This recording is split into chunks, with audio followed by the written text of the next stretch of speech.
Hallelujah ഹല്ലേലൂയ ഹല്ലേലൂയ യേശുവേ നന്ദി ഹല്ലേലൂയ. ആരാധനയിലൂടെ ഞങ്ങളെ അഭിഷേകം ചെയ്യണം.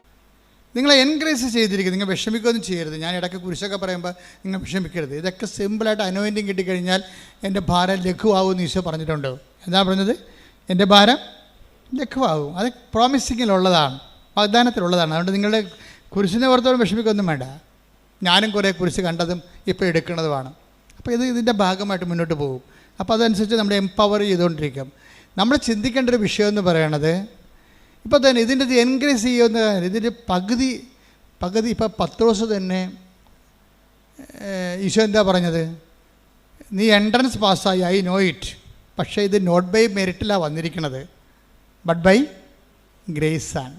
കുറച്ച് നിൻ്റെ അറിവാണ്, ബാക്കി ഗ്രേസാണ്. എന്താണ്? എൻ്റെ സ്വർഗസ്ഥനായ പിതാവാണ് നിനക്കിത്. ആ ഗ്രേസാണ് സംഭവം. അപ്പോൾ ഈ ഗ്രേസിൻ്റെ വാട്ടർ മാർക്ക് എല്ലായിടത്തും ഉണ്ടാവും. നീ സത്യസന്ധമാണെന്ന് നിയോഗം ഒന്ന് കണ്ടു കഴിഞ്ഞാൽ ദൈവത്തിന് മാത്രം ചെയ്യാനുള്ള ചില സംഭവങ്ങൾ ദൈവം നിനക്ക് തന്നുകൊണ്ടിരിക്കും. പത്രോസിന് അത്രയും വിവരമില്ല. പത്രോസിന് ഏറെക്കുറെ ഒരു ഐഡിയയേ ഉള്ളൂ ക്രിസ്തുവിനെക്കുറിച്ച്. പക്ഷേ ലോകത്തിലേക്ക് വരായിരുന്ന മിശിഹായാണെന്ന് അവൻ പറഞ്ഞു. അപ്പോൾ ലോകത്തിലേക്ക് വരായിരുന്ന മിശിഹ എന്ന് പറഞ്ഞ സംഭവം പത്രോസിൻ്റെ അല്ല, ശരിക്കും അത് പിതാവിൻ്റെതാണെന്ന് ഈശോ പറഞ്ഞു. അത് ഗ്രേസാണ്, മെറിറ്റല്ല. പ്രാർത്ഥിക്കുക. കർത്താവായ ദൈവമേ, പത്രോസിനെ സഹായിച്ചതുപോലെ നിന്നെ മനസ്സിലാക്കാൻ എനിക്കും വരപ്രസാദം നൽകി എന്നെയും നയിക്കണമേ. സ്തുതിക്കട്ടെ. ഹല്ലേലൂയ ഹല്ലേലൂയ ഹല്ലേലൂയ ഹല്ലേലൂയ ഹല്ലേലൂയ യേശുവേ നന്ദി ഹല്ലേലൂയ ഹല്ലേലൂയ ഹല്ലേലൂയ. ഇനി നമ്മുടെ യാത്ര ഇത്തിരി ദൂരമുണ്ട്. അതാണ് we are going to Jerusalem. എന്ത് ജെറുസലേമാണ്? സ്വർഗീയ ജെറുസലേമാണ്. ആ സ്വർഗീയ ജെറുസലേമേക്കുള്ള നിത്യതയിലേക്കുള്ള യാത്രയാണ്. അതിന് നീ എക്വിപ്ഡാണെന്ന് ചോദിക്കും. എന്താണ്? എന്നെ അനുഗമിക്കേണ്ടി വരും. എന്നെ അനുഗമിക്കേണ്ടി വരുമ്പോൾ നമുക്കറിയാമല്ലോ, ഇപ്പോൾ എവറസ്റ്റിലൊക്കെ പോകുന്ന ആൾക്കാരെ, കയറുന്ന ആൾക്കാരെ, ഇപ്പോൾ എവറസ്റ്റിൽ കയറിയ ആൾക്കാരുടെ അനുഭവങ്ങളൊക്കെ യൂട്യൂബിലുണ്ട്. അപ്പോൾ എവറസ്റ്റിലേക്ക് കയറുന്ന വഴിക്ക്, പോകുന്ന വഴിക്ക് 8000 അടി കയറണ്ടേ. അപ്പോൾ ഒത്തിരി സായിപ്പന്മാർ കയറിയിട്ടുണ്ട്, ഒത്തിരി അവിടെയുള്ള ഈ നേപ്പാളുകാർ കയറിയിട്ടുണ്ട്. അപ്പോൾ ഇവരൊക്കെ ടെൻസിങ് ഹിലാരിയും കയറി. അപ്പോൾ ടെൻസിങ്ങിനെ എന്തിനാണ് കൂട്ടിയത്? ഹിലാരി കൂട്ടാൻ കാര്യം എന്താ? ടെൻസിങ് ഈ മല കണ്ട് വളർന്ന ആളാണ്. അയാൾക്ക് കയറി പരിചയമുണ്ട്. ആ നാട്ടുകാരനാണ്. ഇപ്പം കടലിൽ പോകുമ്പോൾ മത്സ്യത്തൊഴിലാളിനെ കൊണ്ടല്ലേ പോകാൻ പറ്റത്തുള്ളൂ. കടലിൽ അല്ലാതെ പുസ്തകം നോക്കി കടൽ നീന്തി പിടിച്ച ആൾക്കാരെ കൊണ്ടുപോകാൻ ടെക്സ്റ്റ് ബുക്കിൽ കൊണ്ടുപോകാൻ പറ്റത്തില്ലല്ലോ. അപ്പോൾ അതുകൊണ്ട് ടെൻസിങ്ങിനെ കൂട്ടിയാണ് ഹിലാരി പോണത്. പക്ഷേ ഹിലാരി പോണ വഴിക്കെല്ലാം നേരത്തെ കയറിയ ആൾക്കാർ മരിച്ചു കിടപ്പുണ്ട്. ഇടക്കിടക്ക് അസ്ഥിക്ക് പഞ്ചരാറ് കിടപ്പുണ്ട്. ചിലത് അഴുകിയിട്ട് പൊടിയില്ല.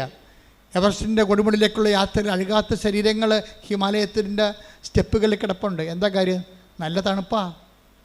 0 വന്നിട്ട് -60 വരെ കിടപ്പുണ്ട്. അവിടെയൊക്കെ കിടക്കുന്ന ഡെഡ് ബോഡി അഴുകത്ത് പൊടിയില്ല, അങ്ങനെ കിടക്കുകയാണ്. വർഷങ്ങളെ കിടക്കുന്നവരുണ്ട്. ഈ യാത്രയിൽ മുന്നോട്ട് പോകുമ്പോൾ ഇടക്ക് വെച്ച് ചില സമയത്ത് ഹോൾട്ടാകാൻ സാധ്യതയുണ്ട്, പരിചയമില്ലെങ്കിൽ.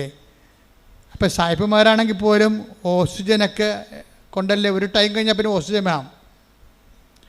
ഒരു 10,000-3000 അടി കഴിഞ്ഞാൽ പിന്നെ ഓക്സിജൻ ഇല്ല അവിടെ, പിന്നെ ഓക്സിജൻ വേണം. അപ്പോൾ വലിയൊരു യാത്രയ്ക്ക്, നിത്യതയ്ക്കുള്ള യാത്രയ്ക്ക് ഇടയ്ക്ക് ഓക്സിജൻ എടുക്കാൻ പറയും. അതിനാണ് ഈ കുരിശെന്ന് പറയുന്നത്. ഓക്സിജനാണ് ശരിക്കും പറഞ്ഞത്. കർത്താവ് വളരെ കാര്യം, കർത്താവിനെ നിത്യതയിൽ എത്തിച്ച് ദൈവത്തിന് പ്രസാദം വാങ്ങിച്ചതിൻ്റെ പിന്നിൽ ഈ പ്രാണവായു എന്ന് പറഞ്ഞ കുരിശുണ്ട്. കുരിശിൻ്റെ ഒരു ക്രിസ്തീയതയുടെ പ്രാണനും പ്രാണവായുമാണ് കുരിശ്. പ്രാർത്ഥിക്കുക. കർത്താവായ ദൈവമേ, കുരിശിനെ നിഷേധത്തിൽ കാണാതെ നിത്യത പ്രാപിക്കാനുള്ള പ്രാണവായുവായി മനസ്സിലാക്കുവാൻ എനിക്ക് അഭിഷേകം നൽകണമേ. ശ്രുതികട ഹല്ലേലൂയ.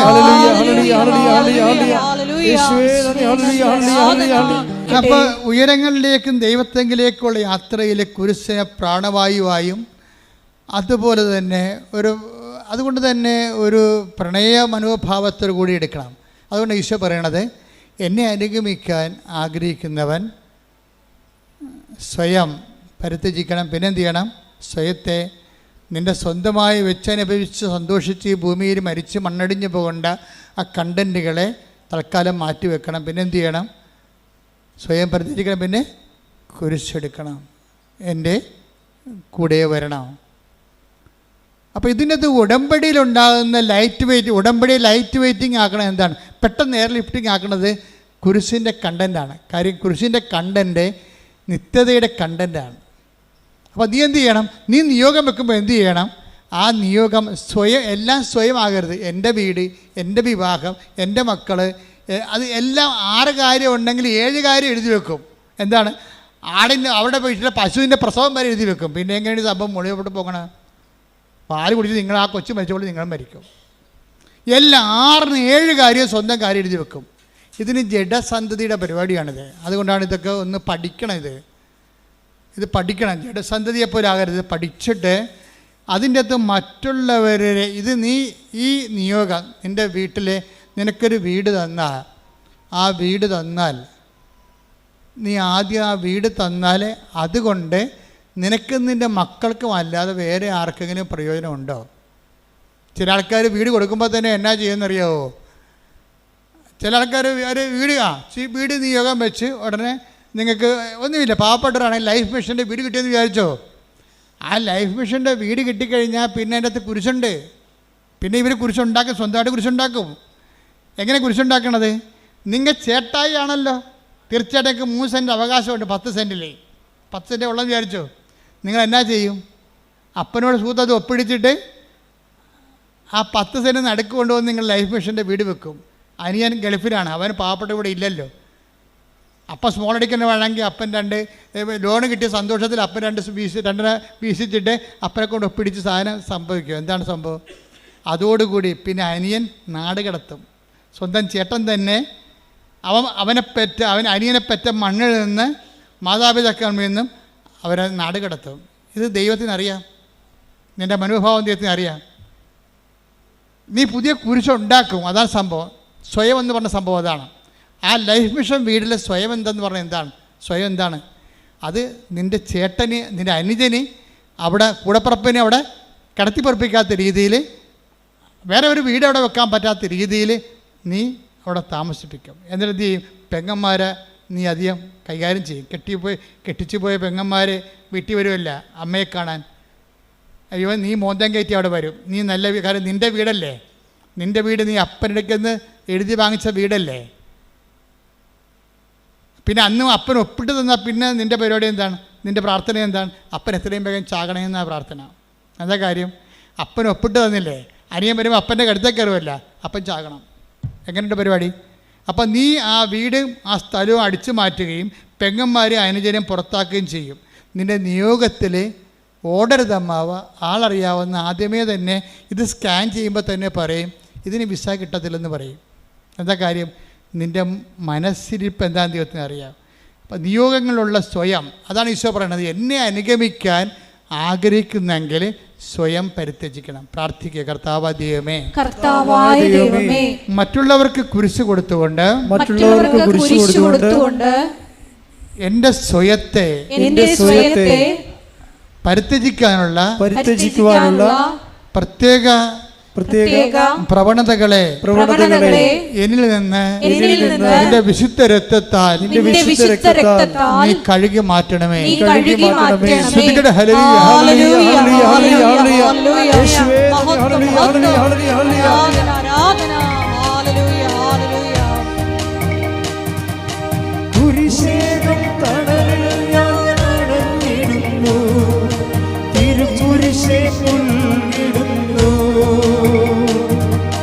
കുരിശേകം തണലിൽ ഞാൻ അണഞ്ഞിടുന്നു, തിരുക്കുരിശേ പുൽകിടുന്നു. മുറിവേറ്റ് പിടയും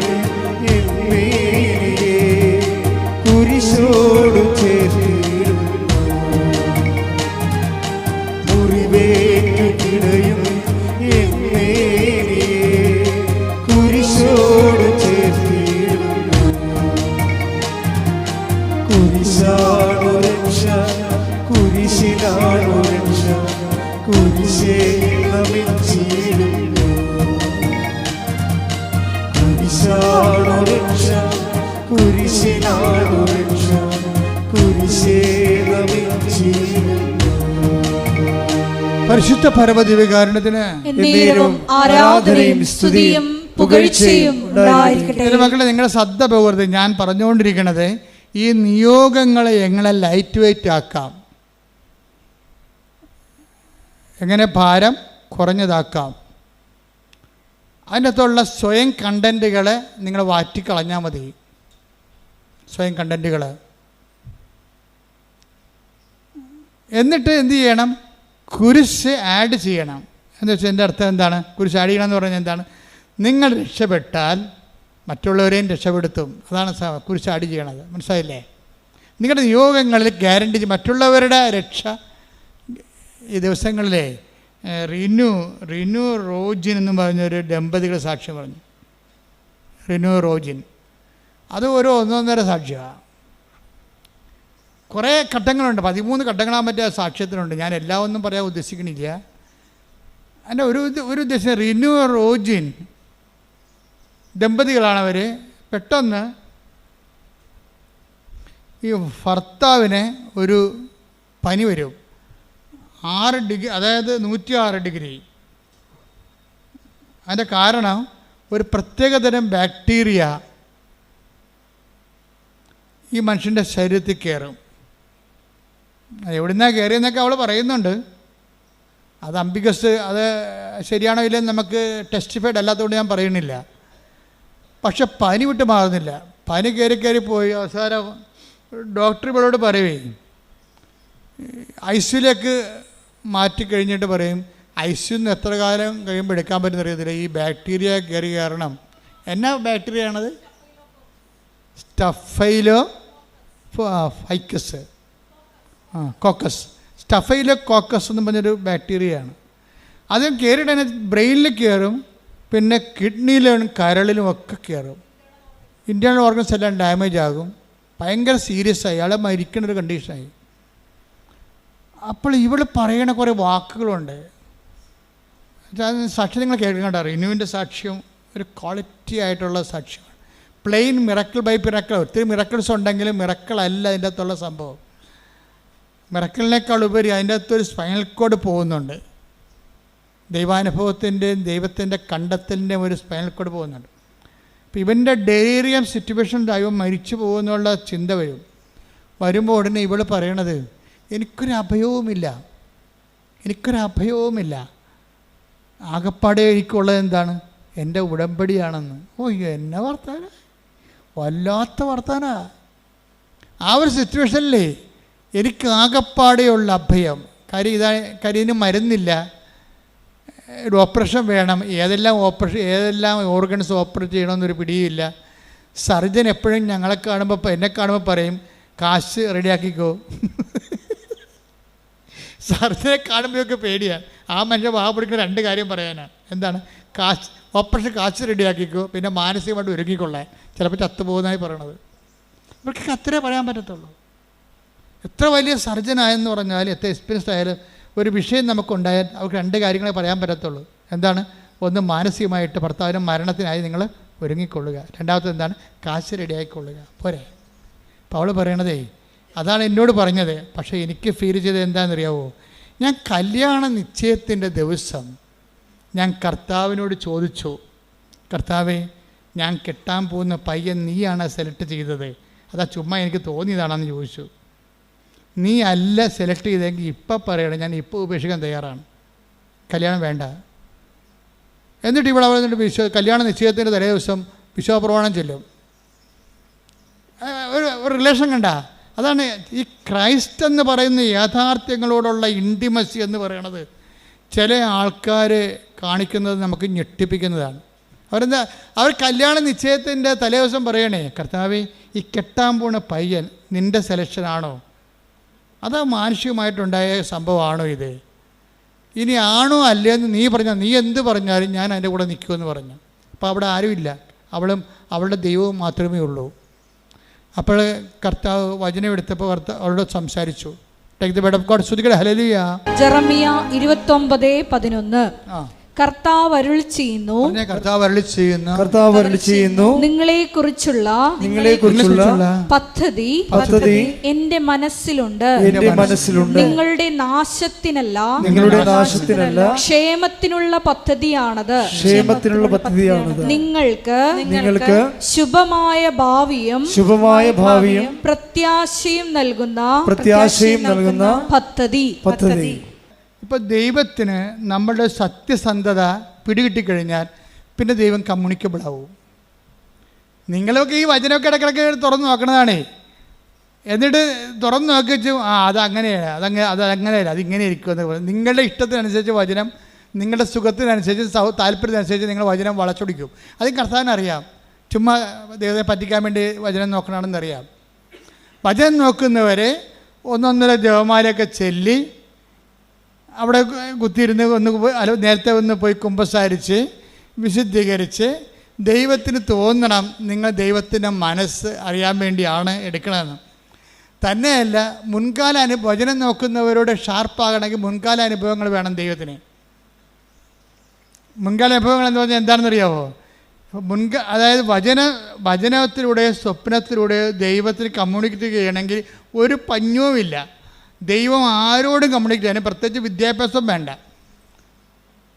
അതിനെന്താണ് എളുപ്പമെന്ന് വെച്ചാൽ നിങ്ങൾ നേരത്തെ കിട്ടിയ വചനം അനുസരിച്ചാണ് ജീവിച്ചതെന്നുള്ള ഫോർമൽ റെക്കോർഡ്സാണ് പ്രശ്നം. അത് ഭയങ്കര സീരിയസ് വിഷയമാണ്. പഴയ റെക്കോർഡ്സ് ഇല്ലേ, നിങ്ങൾ നേരത്തെയൊക്കെ വചനം എടുത്തിട്ടുള്ളതാണല്ലോ. അപ്പോഴും നിങ്ങൾ എന്നിട്ട് ആ വചനത്തിനെതിരായിട്ടായിരിക്കും ചെയ്യണത്. കർത്താവ് പറഞ്ഞ ആ സ്ഥലം എടുക്കരുതെന്ന് പറഞ്ഞു. ചിലപ്പോൾ ആ സ്ഥലം എടുക്കാൻ വേണ്ട വചനം നിങ്ങൾക്ക് സ്ഥലം വേണം, അതെടുക്കാനുള്ള വചനം നിങ്ങൾ പ്രാർത്ഥിച്ച് എടുത്തു കഴിഞ്ഞപ്പോൾ ചിലപ്പോൾ ഹക്കൽ ദേവമാ രക്തത്തിൻ്റെ പറമ്പെന്നുള്ള വചനമായിരിക്കും ചിലപ്പോൾ കിട്ടിയത്. അപ്പോഴതിൻ്റെ അർത്ഥം എന്താണ്? അതെടുക്കരുതെന്നല്ല എൻ്റെ അർത്ഥം. പക്ഷേ നിങ്ങളെന്ത് ചെയ്യും? അയ്യോ അതെങ്ങനെ ചെയ്യാം, ഞാനെടുത്തില്ല, അവളാട്ട് കയറി എടുക്കുമെന്ന് പറയും. ഇത് കൺസായല്ലേ? വേറെ ഒരുത്തി വീടിൻ്റെ പുറകിൽ താമസിക്കുന്നുണ്ട്, ഞാനെടുത്തില്ലെങ്കിൽ ആ പറമ്പ് അവൾ കയറി അടിക്കും, പിന്നെ അവളുടെ പൊങ്ങച്ചത് ഞാൻ കാണണം. അതിപ്പോൾ ഞാൻ ഉപയോഗിക്കണ്ടല്ലോ, മക്കൾക്ക് കൊടുത്താൽ മതി, അല്ലെ വിൽക്കാൻ വേണ്ടിയല്ലേ ഞാനെടുക്കും. ഇങ്ങനെ തരികിട തട്ടാമുടിയൊക്കെ പറയും ദൈവത്തോട്, ഇതിൻ്റെ സ്ഥലം എടുക്കും. അപ്പോൾ തന്നെ നിൻ്റെ കാര്യത്തിലൊരു തീരുമാനമാകും. എന്താ കാര്യം?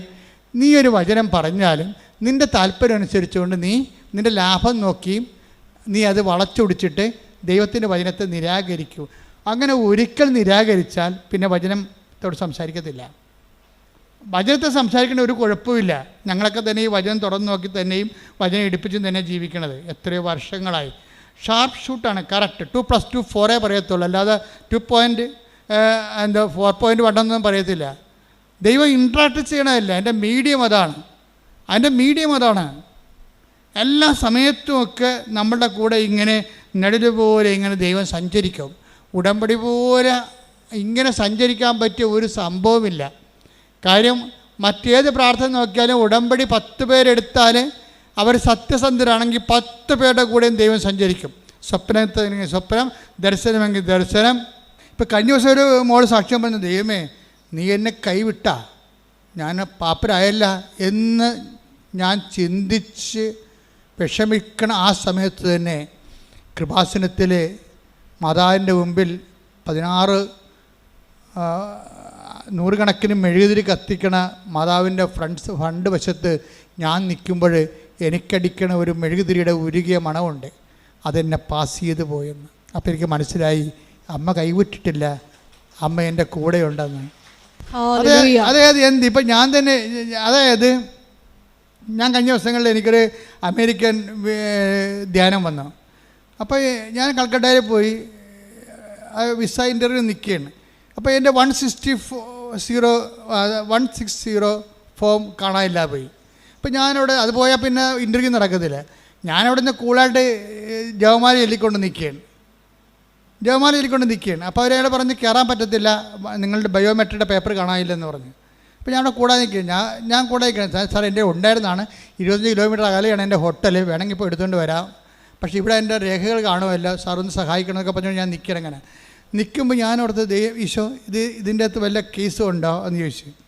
കേസ് അപ്പോൾ എന്നിട്ട് അവസാനം ഈ മനുഷ്യന് ഒരു അറിവ് തോന്നിയിട്ട് അവിടെ ഇൻ്റർവ്യൂവിൻ്റെ ഇടയ്ക്കൂടി എന്നെ കയറ്റിക്കൊണ്ടുപോയി അവിടെ ഇൻ്റർവ്യൂ നടക്കി. ഞാൻ ചെല്ലുമ്പോൾ പല കൗണ്ടേഴ്സാണ്. കൗണ്ട് ചെയ്യുമ്പോൾ ഈ അമ്മ എന്നോട് പറഞ്ഞ് നീ കൗണ്ടറിൻ്റെ എണ്ണം നോക്കാൻ പറഞ്ഞു. അപ്പോൾ ഞങ്ങൾക്ക് എണ്ണം നോക്കിയപ്പോൾ നമ്പർ 6 ആണ്. അപ്പം ഇറ്റ്സ് ഓക്കെ, ഇനി പോയാലും പോയില്ലെങ്കിലും കുഴപ്പമില്ല. എന്താ കാര്യം, അമ്മ കൂടെ ഉണ്ടല്ലോ, അത് മതി. നമ്പർ 6 ആരുടെ നമ്പരാ? അമ്മയുടെ നമ്പരാ. അത് നിങ്ങളെപ്പോഴും സൂക്ഷ്മതയുള്ളവരായിരിക്കണം.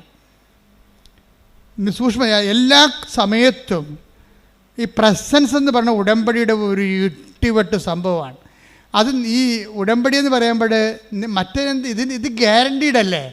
കാര്യം ദൈവം വാഗ്ദാനം ചെയ്ത അതേ ഫോർമുല നമ്മൾ കണിശവും കൃത്യവുമായിട്ട് പ്രയോഗിച്ചുകൊണ്ട് ഒരു ആധ്യാത്മിക മുന്നേറ്റത്തിൽ നടത്തുമ്പോൾ നീ കറക്റ്റ് ദൈവപൈതലായിട്ട് മാറുകയല്ലേ. അപ്പോൾ ആ ദൈവപൈതലായിട്ട് മാറണ സമയത്ത് സ്വാഭാവികമായിട്ട് ദൈവത്തിൻ്റെ സാന്നിധ്യം ഉറപ്പാണ്. അതുകൊണ്ട് നിൻ്റെ സ്വപ്നങ്ങൾ നീ ശ്രദ്ധിക്കണം. ഞാൻ ഇടയ്ക്കൊക്കെ ആൾക്കാരോട് പറയുവേ, ഈ ദൈവം വരുന്ന ദേശീയപാതയാണ്. ഉടമ്പടി കഴിഞ്ഞാൽ പിന്നെ നമ്മുടെ ദൈവവും നമ്മളുടെ ബന്ധം പഞ്ചായത്ത് റോഡിൽ നിന്ന് സ്റ്റേറ്റ് ഹൈവേ നിന്ന് മാറിയിട്ട് ദേശീയപാതയായിട്ട് മാറും. അല്ലെങ്കിൽ നമ്മൾ മാറ്റണം അതിനെ. ഇപ്പോൾ ദേശീയപാത എന്താ സംഭവിക്കണത്? ദേശീയപാത ഡൽഹിയിൽ നിന്ന് കന്യാകുമാരിയിലോട്ട് പോകണത് വേറെ ദീർഘദൂര പാതയാണ്. അവരെന്ത് ചെയ്യും? ആ ദീർഘദൂരമുള്ള ആൾക്കാർക്ക് വേണ്ടി സേഫാകാൻ ഇടയ്ക്ക് പട്ടി ചാടി വീഴുക, കഴുത പശു വന്ന് കയറുക.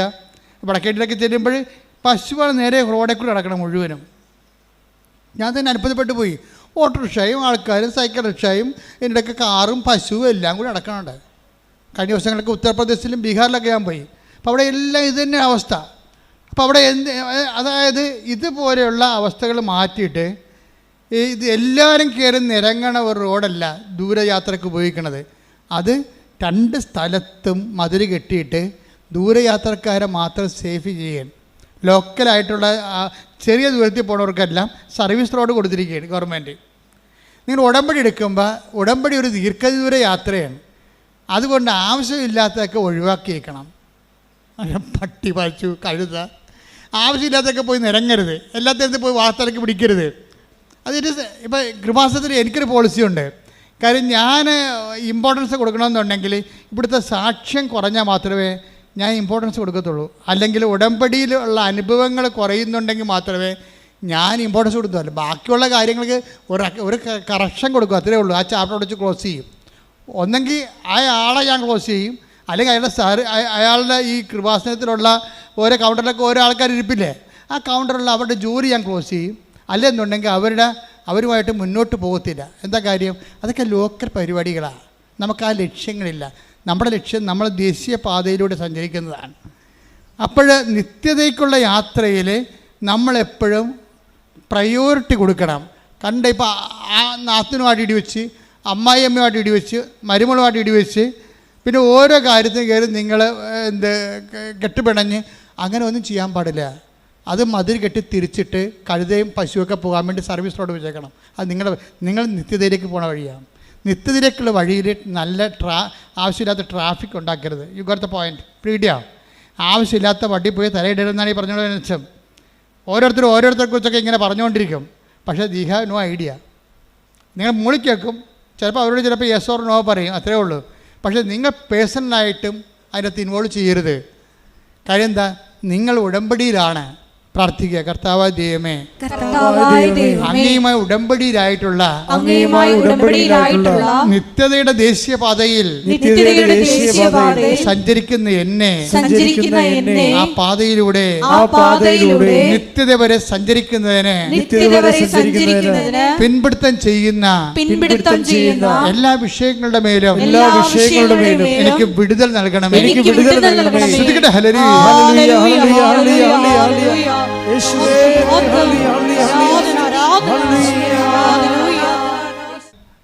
റീനോട് സർജൻ എന്താ പറയണത്? പൈസ റെഡിയാക്കി വെക്കണം. പിന്നെ എന്താണ്? എന്ത് കാഷ്വാലിറ്റിയും ഫേസ് ചെയ്യാൻ മനസ്സൊരുക്കം ഉണ്ടാകണം. അത്രേ ഉള്ളൂ. അപ്പോൾ റീനു പറയും, അത് കുഴപ്പമില്ല. ഞാൻ കർത്താവിനോട് ചോദിച്ചായിരുന്നു ഈ മനുഷ്യനെ കല്യാണം കഴിക്കാൻ നേരത്ത്. നിശ്ചയത്തിൻ്റെ ദിവസം തന്നെ ചോദിച്ചു, നിൻ്റെ സെലക്ഷനാണോ എൻ്റെ സെലക്ഷനാണോ പറഞ്ഞപ്പോൾ കർത്താവിനോട് പറഞ്ഞു, കുഴപ്പമില്ല, എനിക്ക് നിന്നെക്കുറിച്ചുള്ള പദ്ധതിയാണ് നിൻ്റെ ഭർത്താവെന്ന് പറഞ്ഞു. അയ്യോ, അപ്പോൾ എനിക്ക് പറഞ്ഞു ഞാൻ ഹാപ്പിയായി. ഞാൻ ഹാപ്പിയായി. എന്തൊക്കെയാണ്? ഈ മനുഷ്യന് എന്ത് സംഭവിച്ചാലും അത് ദൈവത്തിൻ്റെ പദ്ധതിയാണ്. അതാണ് ക്രിസ്തുവിനെ കക്ഷി ചേർക്കാൻ. കണ്ടില്ലേ? ഓരോ മനുഷ്യന്മാർ വളരണത്. അവർക്കൊരു 10-26 വയസ്സേ ഉള്ളതെന്ന് പറഞ്ഞു കണ്ടിട്ട് പക്ഷേ ഇട്ടിക്കൂടെ വർത്തമാനം പറയണത് 10-76 കൊല്ലം ഇവിടെ ജീവിച്ചതിൻ്റെ ആധ്യാത്മിക അനുഭവമാണ്. ആധ്യാത്മിക അനുഭവത്തിൽ റീനു പറയുന്നൊരു കാര്യമുണ്ട്. അതായത് എനിക്ക് ഞാൻ അനുഭവിച്ച് വളർന്ന ഒരു സത്യമുണ്ട്. അനുഭവിച്ച് വാക്കിനെ ഇങ്ങനെ എടുത്തെടുത്ത് പറയണം. ഞാൻ അനുഭവിച്ച് വളർന്ന ഒരു സത്യമുണ്ട്. എന്താണ് ആ സത്യം? എൻ്റെ പൊന്നു തമ്പുരാൻ എന്നെ ഒരു കാരണവശാലും കൈവിടത്തില്ലെന്ന്. ഓരോ അനുഭവങ്ങളും ഭയങ്കര സംഭവമല്ലേ. അതായത് റിനു ഹാപ്പിയാണ്. ഇതിൻ്റെ ഇടയ്ക്ക് ഈ സർജൻ ഇങ്ങനെ പറയാനുള്ള കാരണമുണ്ട്. കാര്യം റിനു എന്തുകൊണ്ടാണ് ഇങ്ങനെ എന്ന് പറഞ്ഞാൽ ഞാൻ അനുഭവിച്ചു വളർന്ന ഒരു സത്യമുണ്ട്. എന്റെ പൊന്നു തമ്പുരാൻ ഒരിക്കലും എന്നെ കൈവിടത്തില്ല. ഇതാണ് ഇത് എല്ലാവർക്കും ഉള്ള അനുഭവമാണ്, എല്ലാവർക്കും ഉണ്ടാകേണ്ട അനുഭവമാണ്. എന്താണ്? ദൈവം നിങ്ങളെ കൈവിടത്തില്ല. അത് ബൈബിളിൻ്റെ I will not abandon you at any cost എന്ന് പറയത്തില്ലേ? 13:5 ഞാൻ നിന്നെ ഒരു വിധത്തിലും അവഗണിക്കുകയോ എന്ന് പറഞ്ഞേ, ഞാൻ നിന്നെ ഒരു വിധത്തിലും അവഗണിക്കുകയോ ഉപേക്ഷിക്കുകയോ ഇല്ല എന്ന് അവിടുന്ന് പറഞ്ഞിട്ടുണ്ടല്ലോ. അതാണ് അതിൻ്റെ വചനം. അതാണ് ഈ റീനു പറയണത്. ഞാൻ അനുഭവിച്ച് വളർന്ന ഒരു സത്യമുണ്ട്. എന്താ സത്യം? അവിടുന്ന് എന്നെ ഒരു കാരണവശാലും കൈവിടത്തില്ലെന്ന്. എന്താ ഇങ്ങനെ പറഞ്ഞാറേ? ഇങ്ങനെ പറയാൻ കാരണം, ഇവളുടെ ഭർത്താവിനെ സ്കാൻ ചെയ്ത് കഴിഞ്ഞപ്പോൾ ഹൃദയത്തിൻ്റെ ധമനിയിൽ ഒരു വെജിറ്റേഷൻ. അപ്പോൾ ഡോക്ടർ പറഞ്ഞ് ഇത് ബ്ലഡ് ബ്ലോക്ക് ചെയ്യും, ഹൃദയം ഓപ്പറേറ്റ് ചെയ്യേണ്ടി വരുമെന്ന് പറഞ്ഞ്. അപ്പോൾ 1 by 1 ആയിട്ട് ഈ മനുഷ്യനെ ഇപ്പോൾ കൊണ്ടുപോയ രോഗമല്ല ഇപ്പോൾ ഉള്ളത്. ഇപ്പോൾ ഉള്ളത് ഹൃദയത്തിന് വാൽവിൻ്റെ ഉള്ളിലൊരു വെജിറ്റേഷൻ, പൂപ്പൽ ഇങ്ങനെ കൾച്ചർ ചെയ്ത് വരികയും അത് വളർന്ന് വരികയും അത് വളർന്നു വരുന്നതനുസരിച്ച് ബ്ലോക്ക് ചെയ്തുകൊണ്ടിരിക്കും. അപ്പോൾ അവൾ എന്നാ ചെയ്തതെന്ന് വെച്ച് കഴിഞ്ഞാൽ, അവൾ ആശുപത്രി ചാപ്പലിൽ കയറിയിട്ട് പറഞ്ഞു, ഞാൻ ഒറ്റക്കാണെന്ന് പറഞ്ഞു കർത്താവിൻ്റെ. അപ്പം ചാപ്പലിലെ മുഴുവൻ ലൈറ്റ് ഓഫായി കിടക്കിയിരുന്നു. ഞാൻ ഒറ്റക്കാണെന്ന് പറഞ്ഞപ്പോൾ, അവളങ്ങനെ പറയാൻ കാരണമുണ്ട്. അവളുടെ അമ്മ ഒരിക്കൽ അവളോട് പറഞ്ഞു, കൃപാസനം പത്രം കാണിച്ചു കൊടുക്കും. എടി ഇത് കണ്ടേടി, ഈ പത്രാധിപെക്കുറിച്ച് ഈ പ്രാവശ്യം അച്ഛനെ എഴുതിയിരിക്കണ വായിച്ചേ. മോസസ് ഈജിപ്തിൽ ഫറവോൻ്റെ അടുത്ത് പോകാൻ പറഞ്ഞപ്പോൾ മോസസ് പറഞ്ഞു, ഞാൻ ഒറ്റക്കാണെന്ന് പറഞ്ഞ്, ഞാൻ എങ്ങനെ പോകും?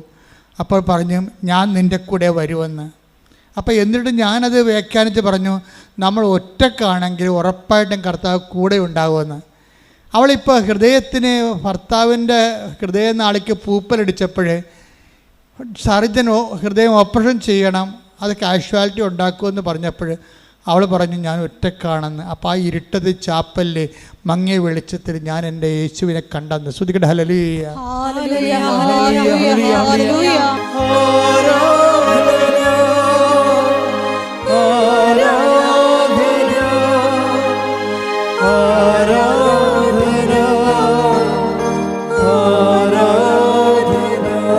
അപ്പം ഹൃദയത്തിൻ്റെ ഉള്ളിലുള്ള ഈ വെജിറ്റേഷൻ, അത് ഓപ്പറേഷന് വേണ്ടി സർജൻ നിർബന്ധിക്കുമ്പോൾ ഇത് എന്ത് കാഴ്ചയാണ് സംഭവിക്കുമെന്ന് ഓർത്തുകൊണ്ട് ഭർത്താവ് തന്നെ അവൾ പറയും, ഞാൻ ഇനി അമ്മയുടെ അടുത്തുനിന്ന് പോയിട്ട് വരാമെന്ന് പറയും. അപ്പോൾ ഭർത്താവ് റോജിൻ ചോദിക്കും, റിനു നിനക്ക് ഇപ്പം പോകണോ? എന്താണ് എൻ്റെ അവസ്ഥ?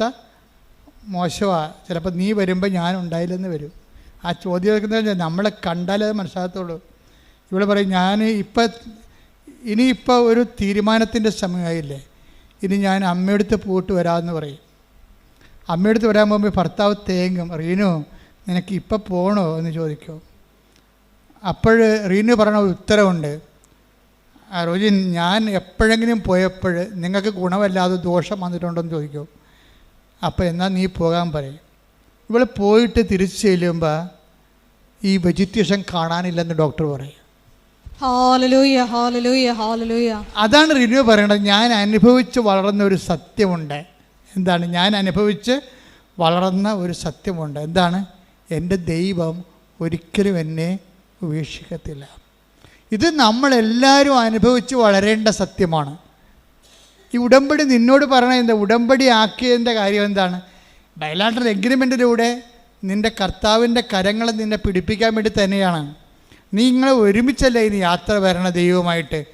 ആ ഒരുമിച്ച് യാത്രയാകാൻ വേണ്ടിയാണ് നിങ്ങളോട് പല സമയത്തും ദൈവത്തിൻ്റെ സാന്നിധ്യത്തിൻ്റെ ഒരു അറ്റ്മോസ്ഫിയറും ആംബിയൻസും ക്രിയേറ്റ് ചെയ്യാൻ വേണ്ടിയാണ് അവൻ പറയണ പോലെ നമ്മൾ ചെയ്യണത്. പിടികിട്ടിയാ? അത് നിങ്ങൾ മനസ്സിലാക്കണം. ഈ ആംബിയൻസ് ആൻഡ് അറ്റ്മോസ്ഫിയർക്ക് നമ്മൾ ദൈവത്തിൻ്റെ സാന്നിധ്യം ഗ്യാരണ്ടി ചെയ്യണ ഒരു ആംബിയൻസ്, ഒരു അറ്റ്മോസ്ഫിയർ, ഒരു സാഹചര്യം, ഒരു കാലാവസ്ഥ നമ്മൾ രൂപപ്പെടുത്തിയെടുക്കുന്നതിൻ്റെ ഉദ്ദേശം എന്താ? അതുകൊണ്ടാണ് ഈ റിന്യൂ പറയവേ, എൻ്റെ ഭർത്താവ് ഇങ്ങനെ മരണത്തോട് നോക്കി നിൽക്കുമ്പോഴും എൻ്റെ മനസ്സിൽ ഞാൻ കർത്താവിന് പറയും, കർത്താവേ, കല്യാണ നിശ്ചയത്തിൻ്റെ തലേ ദിവസം ഞാൻ നിന്നോട് ചോദിച്ചതല്ലേ നിൻ്റെ സെലക്ഷനാണോ എന്ന്. അപ്പോൾ നീ പറഞ്ഞില്ലേ നിൻ്റെ പദ്ധതിയാണെന്ന്. അപ്പോൾ എനിക്ക് പ്രശ്നമില്ല, എന്തെങ്കിലും വന്നാൽ നീ നോക്കിക്കൊള്ളുമല്ല. എന്നിട്ട് ഇന്നും അതിനെ കൺക്ലൂഡ് ചെയ്യുന്ന രീതിയുണ്ട്. വൺസ് നമ്മൾ ദൈവത്തിൻ്റെ ഇഷ്ടമാണ് എടുത്തതെങ്കിൽ പിന്നെ നമുക്ക് ധൈര്യമായിട്ട് ജീവിക്കാവുന്ന എല്ലാ വിഷയങ്ങളും നമ്മൾ ദൈവത്തിൻ്റെ ഇഷ്ടമാണ് എടുത്തതെങ്കിൽ എല്ലാ വിഷയത്തിലും നമുക്കൊരു ഇഷ്ടമുണ്ടാകും. കാര്യം അതെല്ലാം കമ്പാരിറ്റീവായിട്ടുള്ള ഇഷ്ടമാണ്. മറ്റുള്ളവരുടെ ഓരോ കാര്യം കണ്ടിട്ടാണ് നമ്മൾ അതുപോലെയൊക്കെ ആകാൻ വേണ്ടി ശ്വാസം പിടിച്ച് നടക്കുന്നത്. അല്ല, നമ്മളെ സംബന്ധിച്ചിടത്തോളം എനിക്ക് നിന്നെക്കുറിച്ച് പദ്ധതി ഉണ്ടെന്നല്ല. അല്ല, എല്ലാവരെയും കുറിച്ചുള്ള പദ്ധതിയും ഒരു കളക്റ്റീവായിട്ടുള്ള പദ്ധതി അല്ല, ഒരു പേഴ്സണലായിട്ടുള്ള പ്രോജക്റ്റാണ്, ഒരു കളക്റ്റീവ് പ്രോജക്റ്റ് അല്ല. എനിക്ക് നിന്നെക്കുറിച്ചൊരു പദ്ധതിയുണ്ട്. അപ്പോൾ ചിലപ്പോൾ നിൻ്റെ അനിയത്തിക്കുള്ള പദ്ധതി ആയിരിക്കത്തില്ല നിനക്കുണ്ട പദ്ധതി. അതെപ്പോഴും നിങ്ങൾ മനസ്സിലാക്കണം. അനിയത്തിക്ക് എന്താ ഒരു കുഴപ്പമില്ല, നീ ഇപ്പോഴും കല്യാണം കഴിച്ചിട്ടില്ല, നീ ചേടത്തിയാണ്. അനിയത്തി ഒരുത്തനല്ല, അവൾക്ക് 18 ഈ 19 വയസ്സായപ്പോൾ തന്നെ അവൾ ലൈനടിച്ച് കല്യാണം കഴിച്ചു. അവൾ ആ കൊല്ലം തന്നെ പ്രഗ്നൻ്റായി. ഇപ്പോൾ എന്താ, നീ എന്ത് പറ്റി? നീ ഇപ്പോഴും കല്യാണം കഴിച്ചിട്ടില്ല, പ്രഗ്നൻ്റ് വരെ, നീ ചേടത്തിയാണ്. നീ എന്ന കുഞ്ഞുനാൾ തൊട്ട് മാതാവിൻ്റെ ദൈവത്തിന് മാറാതെ നടക്കുന്ന ആളാണ്. കണ്ടില്ലേ? അനുഭവങ്ങൾ എന്തെങ്കിലും ദൈവത്തിൽ നേടിയെടുക്കാനുള്ള ഭൗതികമായ ലക്ഷ്യങ്ങൾ വെച്ചുകൊണ്ട് നീ ദൈവത്തെ ലക്ഷ്യം വെച്ചാൽ ദൈവത്തെ നിനക്ക് നഷ്ടപ്പെട്ടിരിക്കും. എന്താ കാര്യം? ദൈവത്തിൻ്റെ പദ്ധതി, ചേടത്തിക്കൊരു പദ്ധതി ഉണ്ടാകും, അനിയത്തിക്ക് പദ്ധതി വേറെ ആയിരിക്കും. അതുകൊണ്ടാണ് പറയണത് 29:11, എനിക്ക് നിന്നെക്കുറിച്ച് പദ്ധതി ഉണ്ടല്ല, നിങ്ങളെക്കുറിച്ച് കുടുംബത്തിൽ മൊത്തം പദ്ധതി ഉണ്ടെന്നല്ല, ചില പദ്ധതികൾ പേഴ്സണലാണ്. പ്രാർത്ഥിക്കുക, കർത്താവായ ദൈവമേ, എൻ്റെ ജീവിതത്തിന്റെ അനുഭവങ്ങളെ മറ്റുള്ളവരുമായി താരതമ്യം ചെയ്യാതെ അത് ദൈവവും ഞാനും തമ്മിലുള്ള നിത്യരക്ഷയെ അവലംബമാക്കുന്ന ദൈവത്തിന്റെ സ്വകാര്യ സ്നേഹത്തിന്റെ പദ്ധതിയാണെന്ന് വിവേചിച്ച് മനസ്സിലാക്കാൻ എനിക്ക് പ്രത്യേക അഭിഷേകം നൽകണമേ. ശ്രദ്ധിക്കണേ.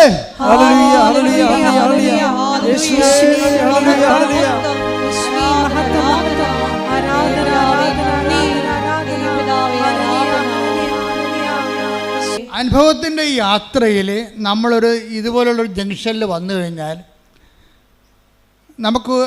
നമ്മൾ അഭിമുഖീകരിക്കേണ്ടി വരുന്ന ഒരു യാഥാർത്ഥ്യം എന്ന് പറയുന്നത്, നമ്മുടെ അപേക്ഷയും ആവശ്യവും ചില സമയത്ത് രണ്ടായിരിക്കും.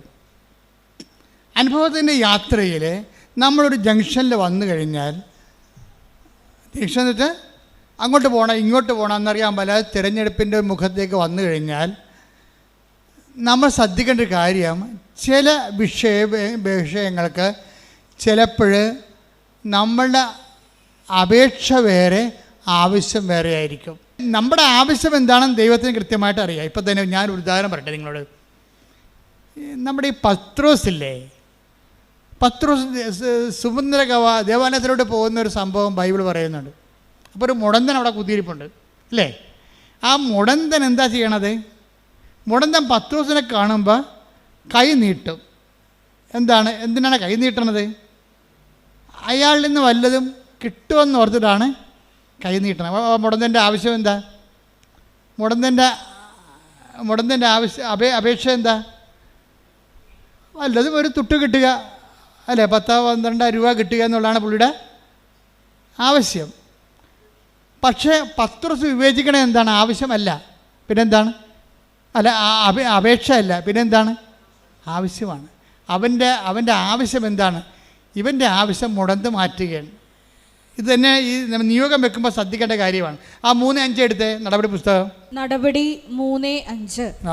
അവരുടെ പക്കൽ നിന്ന് എന്തെങ്കിലും കിട്ടുമെന്ന് പ്രതീക്ഷിച്ച് പറഞ്ഞ് അവരുടെ പക്കൽ നിന്ന് എന്തെങ്കിലും കിട്ടുമെന്ന് പ്രതീക്ഷിച്ച് അവൻ അവരെ നോക്കി പത്രോസ് പറഞ്ഞു, വെള്ളിയോ സ്വർണമോ എന്റെ കയ്യിലില്ല,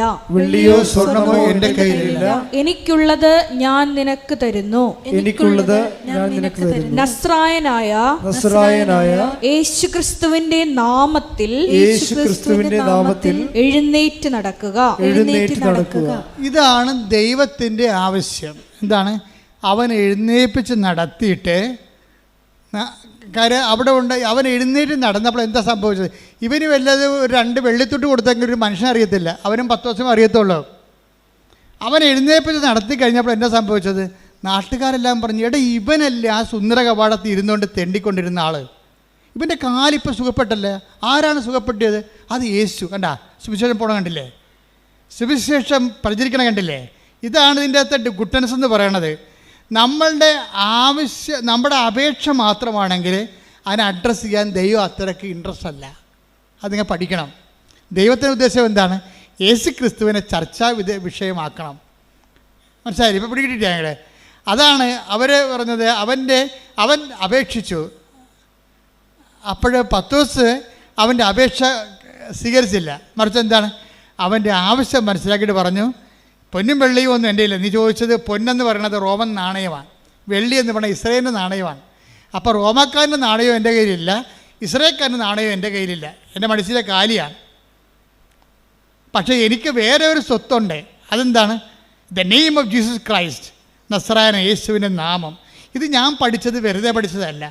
അവനെ അകലക്കൂടിയാണെങ്കിൽ അവൻ്റെ കഷ്ടകാലത്ത് അകലക്കൂടിയാണെങ്കിൽ അനുഗമിച്ചുകൊണ്ട് ഞാൻ പഠിച്ചതാണ്. അവൻ എന്നോട് പറഞ്ഞിട്ടുണ്ടായിരുന്നു പണ്ട്, എന്നെ അനുഗമിക്കാൻ ആഗ്രഹിക്കുന്നവൻ സ്വയം പരിത്യജിക്കണം, എൻ്റെ കൂടെ വരണമെന്ന്.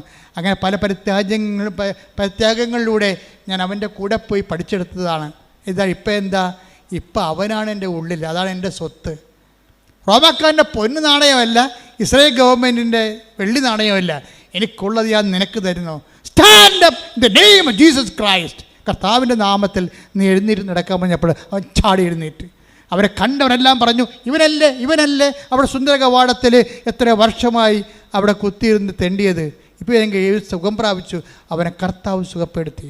എൻ്റെ ദൈവത്തിലെ നിൻ്റെ അപേക്ഷകളെക്കാളും നിൻ്റെ ആവശ്യങ്ങൾ പരിഗണിക്കുന്ന ഒരു ദൈവത്തിൻ്റെ മുമ്പിൽ സാക്ഷിയാകാൻ നീ തയ്യാറായാൽ നിന്റെ ഉടമ്പടി ഇന്ന് ക്രാക്കാകും. കൈയടിക്കട്ടെ, ശ്രുതികടാലേ.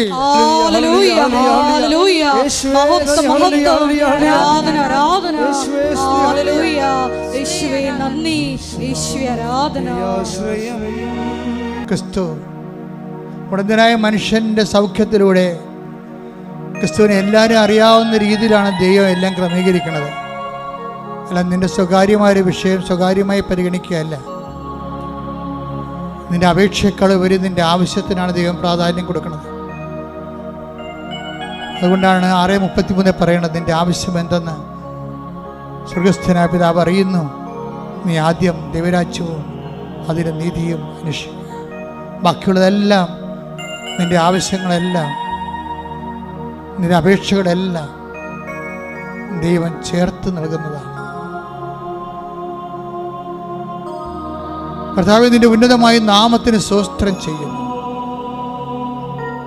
കർത്താവ് അങ്ങയുടെ മക്കൾ, അങ്ങയുടെ അവകാശം ഓഹരിയുമാകുന്ന മക്കൾ, ഇവിടെ തീർത്ഥാടനത്തിൽ പ്രാർത്ഥിക്കുന്നവരും ഓൺലൈനായി പ്രാർത്ഥിക്കുന്നവരും ഈ ധ്യാനം എപ്പോഴെല്ലാം എവിടെ വെച്ചെല്ലാം ഏതെല്ലാം കാലങ്ങളിൽ ആരെല്ലാം കേൾക്കുന്നുവോ അവിടെ വരെല്ലാം ദൈവത്തിൻ്റെ കൃപ ശക്തിയായി ഒഴുകട്ടെ. സ്തുതിക്കട്ടെ. ഹല്ലേലൂയ, ഹല്ലേലൂയ, ഹല്ലേലൂയ. യേശുവേ നന്ദി. ഹല്ലേലൂയ, ഹല്ലേലൂയ, ഹല്ലേലൂയ, ഹല്ലേലൂയ. യേശുവേ ആരാധന, ആരാധന. യേശുവേ നന്ദി, യേശുവേ മഹത്വം. ഹല്ലേലൂയ. മക്കളെ, വളരെ ദൈവത്തിൻ്റെ കൃപ, ശക്തി, വിടുതൽ, സൗഖ്യമൊക്കെ കരനടിക്കുമ്പോൾ നിറഞ്ഞു നിൽക്കുന്ന ഒരു സമയമാണ്. ഹൃദയത്തെ സന്തോഷിക്കണം.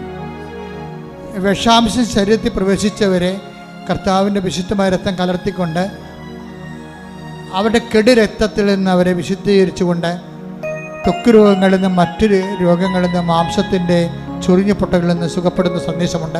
ശ്രുതിക്കട്ടെ. ഹല്ലേലൂയ ഹല്ലേലൂയ ഹല്ലേലൂയ.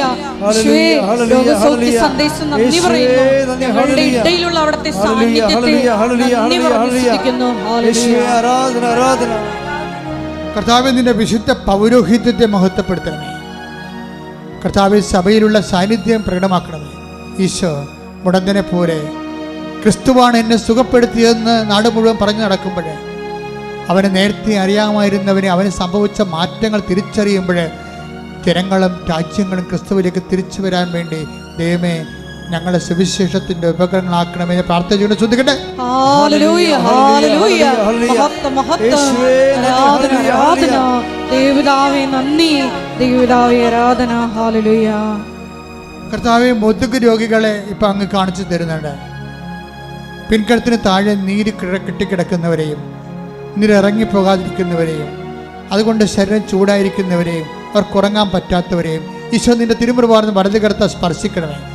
കർത്താവ്, ശരീരത്തിന് മുഴകളുള്ളവരെ, സിസ്റ്റുള്ളവരെ, കർത്താവ് ഗ്രോത്ത് ഉള്ളവരെ നീ സ്പർശിക്കണമേ. യേശു ക്രിസ്തു ഉന്നതമായ നാമത്തിൽ എല്ലാ സിസ്റ്റുകളും ഗ്രോത്തുകളും മുഴകളും യേശുവിന്റെ നാമത്തിൽ മാറിപ്പോകട്ടെ. ഹല്ലേലൂയ ഹല്ലേലൂയ ഹല്ലേലൂയ. യേശുവേ ആരാധന യേശുവേ ഹല്ലേലൂയ ഹല്ലേലൂയ ഹല്ലേലൂയ. ഹല്ലേലൂയ. മഹത്വം മഹത്വം. കക്ഷത്തിനും മടക്കുകളിലും കാലിനും മടക്കുകളിലും ചൊറിഞ്ഞു പൊട്ടുകയും അത് അലർജി ആവുകയും വെള്ള പാണ്ടാടെ മാറുകയും ചെയ്യുന്ന വ്യക്തികളെ കർത്താവ് സൗഖ്യപ്പെടുത്തിക്കൊണ്ടിരിക്കുന്നു. കർത്താവ്, നിന്റെ തിരുമുറുവാർന്ന് അണിപ്പെടുതാർന്ന വലതുകരം ഓരോ മകളുടെ മേലും വെക്കണമെന്ന് പ്രാർത്ഥിക്കുന്നു. കണ്ണ് സന്ധ്യബന്ധങ്ങളിൽ കർത്താവിനത്വം നിറയട്ടെ. മാംസപേശികളിൽ കർത്താവിനത്വം നിറയട്ടെ. ഉച്ചമ ഉള്ളംകാല് വരെ കർത്താവിനത്വം നിറയട്ടെ. എല്ലാ രോഗങ്ങളും മാർഗ രോഗങ്ങളും യേശുക്രിസ്തു നാമത്തിൽ, യേശുക്രിസ്തുവിന്റെ വിശുദ്ധമായ രക്തത്താൽ എല്ലാ അലർജികളും യേശുവിന്റെ നാമത്തിൽ മാഞ്ഞു പോകട്ടെ. ശ്രുതിക്കട്ടെ. ഹല്ലേലൂയ ഹല്ലേലൂയ ഹല്ലേലൂയ. യേശുവേ നന്ദി. ഹല്ലേലൂയ ഹല്ലേലൂയ ഹല്ലേലൂയ ഹല്ലേലൂയ. യേശുവേ, രോഗസൗഖ്യ സന്ദേശത്തിന് നന്ദി പറയുന്നു.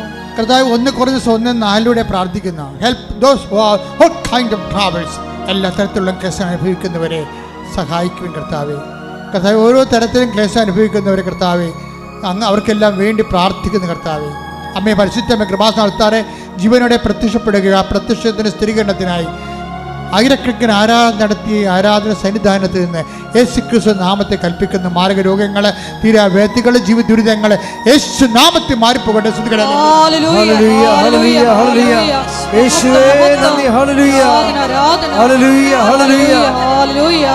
യേശുവേ ആരാധന. കർത്താവ്, ജോലിയില്ലാത്തവരെ, വീടില്ലാത്തവരെ, വിവാഹം ഒത്തുവരാത്തവർ, വഴിയില്ലാത്തവരെ, ഇൻ്റർവ്യൂവിന് തോറ്റവർ, പരീക്ഷയിൽ തോറ്റവർ, ഇൻ്റർവ്യൂ പ്രതീക്ഷിക്കുന്നവർ, അല്ല റിസൾട്ട് പ്രതീക്ഷിക്കുന്നവർ, കർത്താവെ ജോലി പ്രതീക്ഷിക്കുന്നവർ, നാട്ടിലേക്ക് തിരിച്ചു പോരാൻ ആഗ്രഹിച്ചിട്ട് വരാൻ പറ്റാതെ കുടുങ്ങിപ്പോയവർ, വിദേശത്ത് ജയിലിലായവർ, നാട്ടിൽ ജയിലിലായവർ, എല്ലാം വ്യത്യസ്തമായ കേസിൽ അകപ്പെട്ടിരിക്കുന്നവർ, വിവാഹം മോചനത്തിന് വേണ്ട കേസ് കൊടുത്തിരിക്കുന്നവർ, ഒന്നിച്ച് താമസം വീണ്ടും ആഗ്രഹിക്കുന്നവർ, അവിടെ എല്ലാം കർത്താവിൻ്റെ കരുണ, മാതാവിൻ്റെ പ്രത്യക്ഷീകരണത്തിൻ്റെ സ്ഥിരീകരണത്തിൻ്റെ സാക്ഷികളാകാൻ ദൈവത്തിൻ്റെ ശക്തി ഒഴുകട്ടെ. ശ്രുതിയുടെ ഹല്ലേലൂയ ഹല്ലേലൂയ ഹല്ലേലൂയ. യേശുവേ നന്ദി. ഹല്ലേലൂയ ഹല്ലേലൂയ.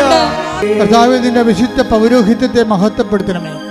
38 വർഷം ഞാൻ അർപ്പിച്ച കൃപാന്റെ യോഗ്യതയാൽ കൃപാസ്ഥാനത്താറെ ജീവനോടെ പ്രത്യക്ഷപ്പെട്ട പരിശുദ്ധ അമ്മയുടെ മാധ്യസ്ഥത്താൽ മക്കളില്ലാത്തവർ നീ ആശീർവദിക്കണമേ. വിവാഹം ഒത്തുവരാത്തവർ നീ ആശീർവദിക്കണമേ. ഭവനങ്ങളില്ലാത്തവർ നീ ആശീർവദിക്കണമേ. കേസ് അകപ്പെട്ടിരിക്കുന്നവർ നീ ആശീർവദിക്കണമേ. പലതരത്തിലുള്ള ചീത്ത സ്വഭാവങ്ങളിൽ തെറ്റായ ബന്ധങ്ങൾ അകപ്പെട്ടിരിക്കുന്നവരെ നീ ആശീർവദിക്കണമേ. ജപ്തിയും അതുപോലെ തന്നെ സ്ഥലം വിൽക്കാനുള്ളവർ, അതുപോലെ തന്നെ ആധ്യാത്മികമായ തകർച്ച വന്നവർ, ആധ്യാത്മികമായ പാപകരമായ ജീവിത അവസ്ഥകളിൽ കുടുങ്ങിപ്പോയവർ, എല്ലാ മാരക പാപങ്ങളും ജീവിത സാഹചര്യങ്ങൾ യേശു ക്രിസ്തുവിന്റെ നാമത്തിൽ ഡെലിവർ ആകട്ടെ.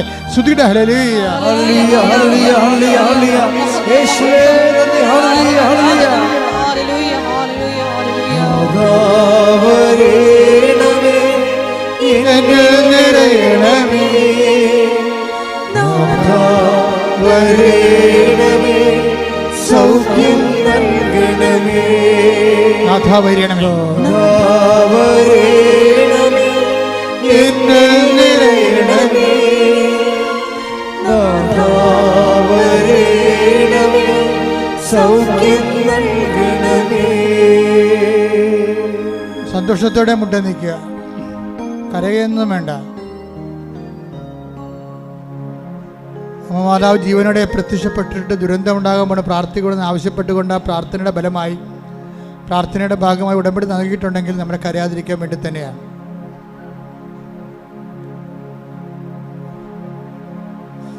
നീ കറക്റ്റ് റൈറ്റായിട്ടുള്ള സ്ഥലത്താണ് നീ വന്നിരിക്കണമെന്ന് ആദ്യം ഓർക്കണം. വിത്ത് റൈറ്റ് ഇൻറ്റൻഷൻ. ദൈവം അത് നിന്നെ മാനിക്കും. നിന്റെ നിയോഗങ്ങളെ, എൻ്റെ നിയോഗങ്ങളെ കർത്താവ് മാനിക്കാൻ പോകുന്നു. എന്നെ സുവിശേഷത്തിൻ്റെ സാക്ഷിയാക്കാൻ പോകുന്നു. പറഞ്ഞേ, എന്റെ നിയോഗങ്ങളെ കർത്താവ് മാനിക്കാൻ പോകുന്നു, എന്നെ സുവിശേഷത്തിന്റെ സാക്ഷിയാക്കാൻ പോകുന്നു. ആവർത്തിച്ച് പറഞ്ഞേ, എന്റെ നിയോഗങ്ങളെ കർത്താവ് മാനിക്കുന്നു, എന്നെ സുവിശേഷത്തിന്റെ സാക്ഷിയാക്കാൻ പോകുന്നു. വീണ്ടും പറഞ്ഞേ, എന്റെ നിയോഗങ്ങളെ കർത്താവ് മാനിക്കുന്നു, എന്നെ സുവിശേഷത്തിന്റെ സാക്ഷിയാക്കാൻ പോകുന്നു. മൗനമായി പ്രാർത്ഥിക്കുക. ഇന്ന് ഇത്രയും വളരെ ഫെസ്റ്റിവലായിട്ടൊരു ദിവസമാണ്. ആ ഫെസ്റ്റിവലും കാർണിവലും ഒന്നും നോക്കാതെ കർത്താവിൻ്റെ തിരുസേനയിൽ നീ വന്നിട്ടുണ്ടെങ്കിൽ നിന്റെ വിശ്വാസം വലുത് തന്നെയാണ്. ദൈവം തീർച്ചയായിട്ടും മാനിക്കും.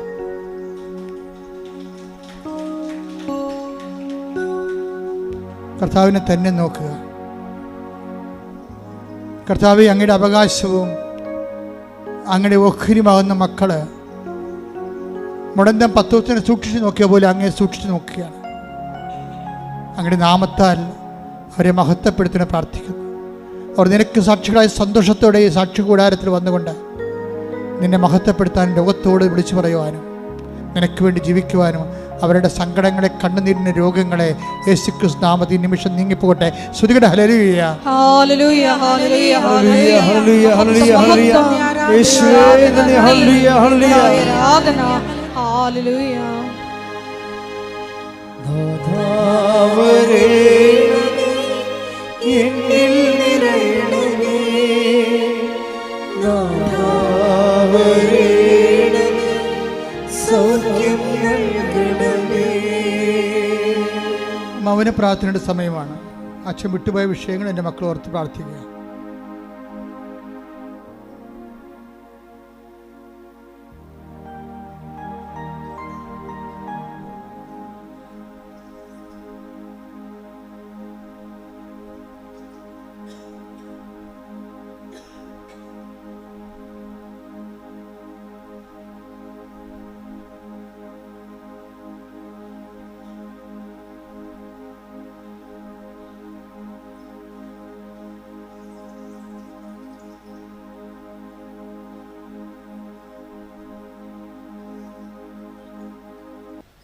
സമാപന ആശീർവാദമാണ്. ഒരിക്കൽ കൂടി മരിയൻ ഉടമ്പടിയിൽ സമർപ്പിച്ചിരിക്കുന്ന എല്ലാ വിഷയങ്ങളും, നമ്മുടെ ജീവിതത്തെ നൊമ്പരപ്പെടുത്തുന്ന എല്ലാ വിഷയങ്ങളും ദൈവമാതാവിൻ്റെ മധ്യസ്ഥതയിൽ ദിവ്യകാരുണ്യ സന്നിധിയിൽ സമർപ്പിച്ചുകൊണ്ട് നമുക്കൊരു നിമിഷം മൗനമായിട്ട് പ്രാർത്ഥിക്കാം. തിരുവചനത്തിലൂടെ നമ്മൾ ശ്രവിച്ചതുപോലെ, എന്നെ അനുഗമിക്കുവാൻ ആഗ്രഹിക്കുന്നവൻ സ്വയം പരിത്യജിച്ച് തൻ്റെ കുരിശുമെടുത്ത് എൻ്റെ പിന്നാലെ വരാൻ കൽപ്പിച്ച ഈശോയെ, ഞങ്ങളുടെ സ്വയത്തെ ഉപേക്ഷിച്ച് നിന്റെ ഹിതം മാത്രം തേടി മുന്നേറുവാൻ ഈ ആരാധനയിലൂടെ ഞങ്ങളെ അഭിഷേകം ചെയ്യണമേ എന്ന് പ്രാർത്ഥിക്കുന്നു. അകലെയായി നിന്നെ അനുഗമിച്ച പത്രോസിന് അവസാന നിമിഷം വരെ സ്വർഗീയ വെളിപാടുകൾ നൽകി ഈശോയെ, നിന്റെ സഭ പടുത്തുയർത്തിയ ആ വലിയ കാരുണ്യത്തിന് മുമ്പിൽ ഞങ്ങൾ സ്തോത്രം ചെയ്ത് ഞങ്ങളെയും ഈശോയെ ലോകത്തിന് കൊടുക്കുവാൻ പ്രാപ്തരാക്കണമേ എന്ന് പ്രാർത്ഥിച്ചുകൊണ്ട് ശിരസ്സ് നമിച്ച് നമുക്ക് ദിവ്യകാരുണ്യ നാഥൻ്റെ ആശീർവാദം സ്വീകരിക്കാം.